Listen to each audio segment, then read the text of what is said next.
Ayun guys, magandang hapon po sa ating lahat. Welcome to my vlog. For this video po, andito po tayo sa Santa Maria, Pangasinan, kung saan makikita po natin yung property na binebenta po rito. Ito guys, yun. Ito po, may tanim po na harvest na po. Singkamas. Singkamas po ito.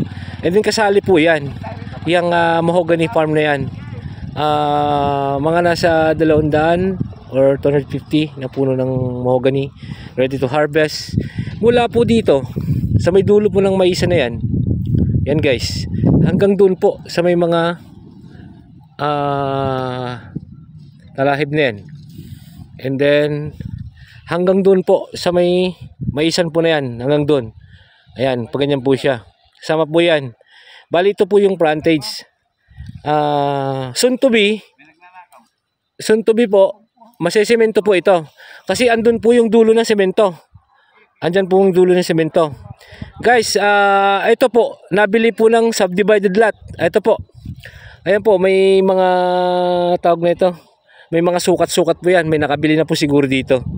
Nakuha po ng subdivided lot. Yun po, Igorot daw po yun. Nakabili doon. Taga Baguio daw po. Ayan. Bali, 3 hektarya po ata to na nakuha ng subdivided lot. Ayan.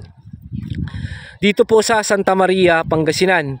And then boundary po kasi ito guys. Dyan po banda sa kabila dyan, Asinggan. Pero dito po yung address mo ng lote na to is Santa Maria, Pangasinan. Ayan guys. Sumusukat po ito ng 2.7 hectares. Single title, TCT title, at buhay po yung nakapangalan si titulo. Ayan. Yun po yung naka-SPA. Pinsan po ng seller. Ayan, si Kuyang. Pwede rin po itong farm.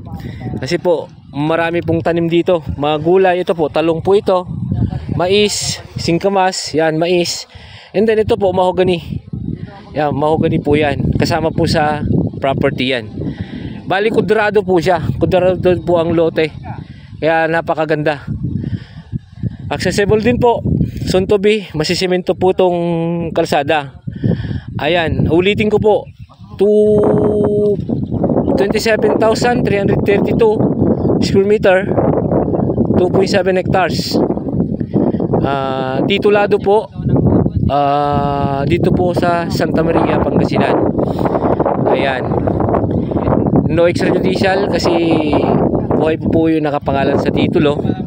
At just in case po na magustuhan nyo itong property, sasamahan ko po kayo dito sa property, and then makakausap niyo po mismo SPA, o kaya direct po natin kayo kay seller. Ayan po, pinsan po niya yung seller. Ayan, ang presyo po nito isa 280 per square meter po. 280 per square meter po, negotiable po kasi. Ayun, maraming salamat po. Until my next video, Restore Excitement Mix Vlog. Maraming salamat po.